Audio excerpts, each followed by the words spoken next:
ஒரு ஊரில் மிக நல்ல குணம் படைத்த நல்லவன் ஒருவன் வாழ்ந்து வந்தான். அவன் தன்னால் இயன்றவரை மற்றவர்களுக்கு உதவுவது அவனது இயல்பாக இருந்தது.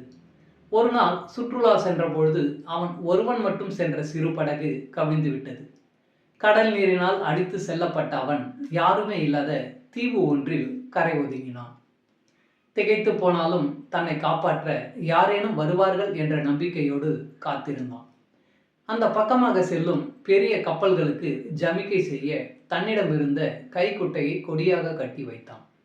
ஆனால் 2 மாதங்கள் சென்ற பின்பும் அவனை காப்பாற்ற ஒருவரும் வரவில்லை.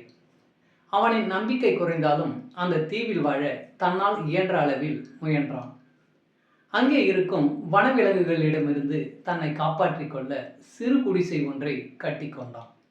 அங்கே கிடைத்த சிறு சிறு உணவுப் பொருட்களை தேடி கண்டுபிடித்து எடுத்து உண்டு பசியாறினான். ஒரு நாள் அதேபோல் அவன் உணவு தேடிவிட்டு திரும்பிய பொழுது அவன் மிகவும் கஷ்டப்பட்டு கட்டியிருந்த அந்த குடிசை மொத்தமாக எரிந்து சாம்பலாகி இருப்பதை பார்த்து திகைத்து போனான். குடிசை இருந்த இடத்தில் புகை மட்டுமே வந்து கொண்டிருந்தது. அவ்வளவுதான் அவனுக்கு கோபம் பொங்கியது. விரக்தி மேலோங்கியது. கோபத்துடன் கத்தினான். நல்லது செய்த அவனுக்கு எல்லாமே தீங்காகவே நடப்பதாக அழுது புலம்பினான். அப்பொழுது ஒரு பெரிய கப்பல் ஒன்று அவன் இருந்த தீவின் திசையில் வருவதை கண்டான். கைகளை வேகமாக அசைத்து அவன் கத்த அந்த கப்பல் மெல்ல அந்த தீவின் அருகே இருந்த கரையோரம் வந்து நின்றது. அவனால் நம்பவே முடியவில்லை.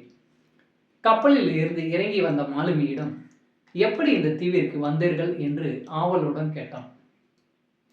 எங்கள் கப்பல் தலைவன் எங்கிருந்தோ புகை வருவதை கவனித்து என்ன என்று தன்னுடைய தொலைநோக்கில் பார்த்தபொழுது நீங்கள் நட்டிருந்த உதவி கேட்கும் கொடி அவர் கண்ணில் பட்டது.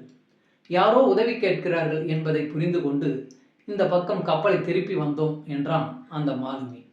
வாழ்வில் நாம் சவால்கள், பிரச்சனைகள் என எத்தனையோ எதிர்கொள்ள வேண்டியிருக்கலாம்.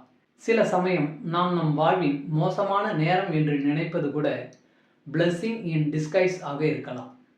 எல்லாவற்றையும் இழந்து நிற்கும் நிலைமையிலும் நம்பிக்கையோடு இருந்தால் கட்டாயம் ஏதேனும் பாதை தெரியும்.